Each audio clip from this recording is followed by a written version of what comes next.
रोहतक के अनाज मंडी में किसानों का धरना जारी रहा। गेहूं खरीद को लेकर बनाए गए नियमों का विरोध किया किसानों ने और कई किसान संगठनों के नेता लामबंद हो रहे हैं इसे लेकर। किसान नेताओं ने सरकार को चेतावनी भी दी। एक रिपोर्ट दिखाते हैं आपको हमारे ब्यूरो चीफ देवेंद्र दांगी जी। किसान अपनी गेहूं की फसल को लेकर बेचने के लिए मंडियों में पहुंच रहा है। मंडी में फसल पहुंच रही है लेकिन खरीद में खासी दिक्कतें पेश आ रही, खासतौर से गेट पास कटने को लेकर। कहीं बायोमेट्रिक की दिक्कत है, कहीं सर्वर की प्रॉब्लम है, कई तरह की दिक्कतें हैं और इसको लेकर बाकायदा किसान संगठन जो है वो धरनों पर आ गए हैं। सड़कों पर हमने तस्वीरें दिखाई कि किसानों ने कल भी सड़कों पर आकर नारेबाजी की, अपनी मांगों को उठाया।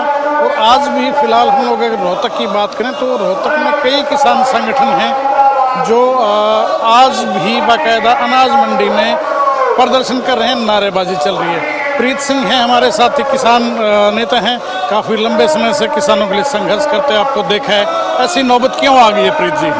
सरकार असल में गेहूं को खरीदना नहीं चाहती, क्योंकि ना तो गूठे का इसका कोई मतलब नहीं है। यू किसान झंझट में फंसा दिया, इनकी मशीन गूठे को ले नहीं रही।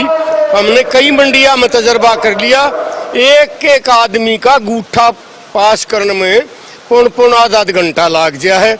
उस हिसाब से जी भी गेहूं का सीजन, कुछ तो बारिश का मौसम बहुत खतरनाक है किसान के लिए, ये भी इसमें रंग भी पलटी होगा दाने का।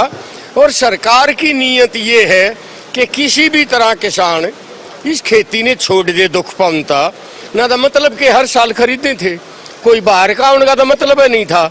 ये दान का जो घोटाला कराया था करनाल में, कुरुक्षेत्र में, केवल और केवल वो मिली भगते था सरकार की तो प्रशासन की थे।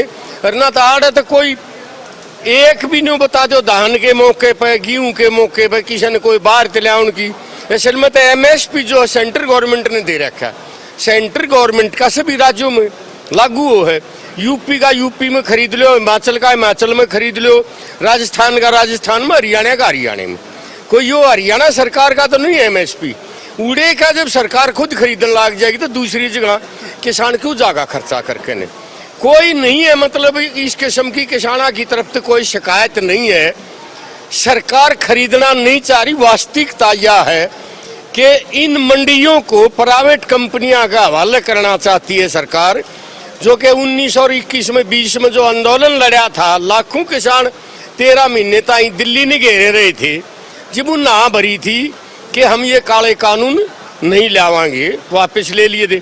लेकिन वो घुमा फिरा के फिर वही काले कानून है, तीनों के तीनों एंट्री गेट के ऊपर, उसके बाद फिर गूठा लागना, फिर आ रहे मुश्किल मचेगी। किसान ने नाज ला के घेर दिया, एंट्री कर ली, उसका उठान जब 15 दिन तक ना हो तो किसान का क्या खोटू में? उसके रुपये जब 48 घंटे फड़ाए जाएंगे जब गोदाम में जा लेगा गेहूं। किसान की तो एंट्री होगी, खेत में तो ला के घेर दिया, 15 दिन किस बात की बाट दिखाने लग रहे हैं? तो इसलिए हमारी सरकार से यह अपील है, ये जो तीनों चारों काले कानून लाए हैं खेती विरोधी, इनको तुरंत वापस लिया जाए। हमारी ये है, ये जो जितने और भी थोपे जा रहे हैं उनको वापस ले ले सरकार, और मंडिया ने सुचारू रूप से चालन दे। हाँ, युवा किसान नेता हैं सुमित, अक्सर नजर आते हैं, जिंदाबाद मुर्दाबाद करते हो आप सड़कों पर। सरकार कह रही है, जैसे प्रीत जी ने बताया कि इन्होंने अपनी समस्या बताई, सरकार कह रही है कि ट्रांसपेरेंसी जरूरी है, हम लोग पारदर्शिता चाहते हैं, किसी किस्म का कोई स्कैम ना हो, इसलिए बायोमेट्रिक की और ये गेट पास की व्यवस्था की गई। इस पर आप क्या कहेंगे? नहीं, इसका मतलब तो ये हो गया कि किसान ही भ्रष्टाचार कर रहा है। सरकार ने सीधे तौर पे किसान के ऊपर आरोप लगा दिया। धान के अंदर घोटाला हुआ, किसने किया? राइस मिलर्स ने किया, बड़े अधिकारियों ने किया, और जो इनके ऊपर राजनेता बैठे उन्होंने भ्रष्टाचार किया धान के अंदर घोटाले में। क्या किसी के ऊपर कोई कार्रवाई की? सजा किसको दे रही है? किसान को दे रहे हैं। क्या किसान ये मांग कर रहा था कि बायोमेट्रिक व्यवस्था चाहिए? हम अपनी फसल पैदा करते हैं, मंडी में ला के डाल दी, हमें हमारी उसका MSP मिलना चाहिए, ना किसान ने मांग की। लेकिन ये केवल और केवल बहाना है। इसके पीछे सरकार की जो मंशा है वो कुछ और है। वो मंशा ये है कि पूरे सिस्टम को ऑनलाइन करके किसान को जो सुविधाएं मिल रही है उनसे इनको वंचित किया जाए। भ्रष्टाचार रोकना मंशा नहीं है। भ्रष्टाचार रोकना मंशा होती तो आज बड़े अधिकारी और राजनेता जेलों के अंदर होते। क्या किसी को गिरफ्तार किया गया? तो ये जो सरकार नाम ले रही है कि हम तो ट्रांसपेरेंसी लाना चाह रहे हैं, ट्रांसपेरेंसी की आड़ में जो है वो सरकार कुछ और कर रही है। लेकिन सरकार का तो कहना है कि हम किसानों को बेहतरीन सुविधाएं व्यवस्था दे रहे हैं। खासतौर से हरियाणा की अगर जिक्र करें तो सबसे ज़्यादा फसलों पर एमएसपी की गारंटी देती है। ये कोरी झूठ है सर।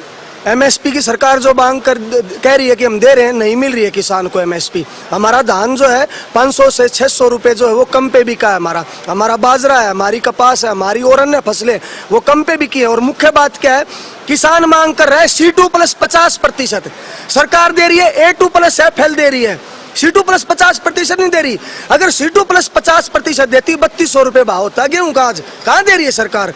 ये सरकार केवल और केवल झूठ बोल रही है। वास्तविकता में एमएसपी भी नहीं मिल रहा है। और इससे पहले जो आप कह रहे थे, ये जो बायोमेट्रिक व्यवस्था है, सुप्रीम कोर्ट तक कह चुका है आधार मान्य नहीं है, कोई दस्तावेज नहीं है, क्यों अंगूठा लगाने पे बाध्य किया जा रहा है।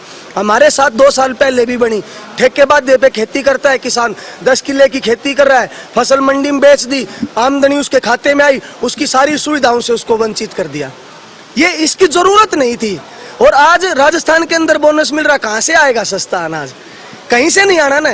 लेकिन ये इनको एक बहाना मिल गया, किसान को तंग करना है, ऊपर से कुदरत की मार है और यहाँ पे सरकार ने मार कर दी है, जिसके चलते। और जहाँ तक आप व्यवस्था की बात कर रहे हो, आज व्यवस्था के नाम पे आप देख लीजिए, सांपला के अंदर मंडियां भरी पड़ी है, किसान का अनाज जो खुले में है, भीग रहा है, कोई व्यवस्था नहीं है। देश की आज़ादी के 70-80 साल के बाद भी सरकार किसान के अनाज को ढकने की पर्याप्त व्यवस्था नहीं कर पाई, तो हम इनसे क्या उम्मीद करेंगे कि हमारी को रखवाली कर देंगे। हमारे मुआवजे पेंडिंग हैं, किसानों को दर दर की ठोकरें खानी पड़ रही है, कोई सुनवाई नहीं कर रही। हम इससे काफ़ी आहत हैं और इसलिए आज हमें धरना प्रदर्शन करना पड़ रहा है। शुक्रिया। तो ये किसान नेता थे, किसानों की समस्याएं तफसील से बताइए कि क्या मुख्य दिक्कतें हैं, सरकार ने जो नई व्यवस्था की है वो कैसे इन लोगों की परेशानी का सबब बनी हुई है। मौसम संबंधी चिंताएं भी उन्होंने जताई। खैर, देखने वाली बात ये होगी कि आने वाले दिनों में कैसी तस्वीरें हरियाणा भर की अलग अलग अनाज मंडियों से देखने को मिलेंगी, क्योंकि फिलहाल की अगर बात करें तो गेहूं की आवक में खासी तेज़ी ज़रूर दर्ज की जाने लगी है, लेकिन जो अब बिक्री है वो उतनी स्पीड से नहीं हो पा रही है। वीडियो जर्नलिस्ट कमलजीत के साथ देवेंद्र डांगी, रोहतक।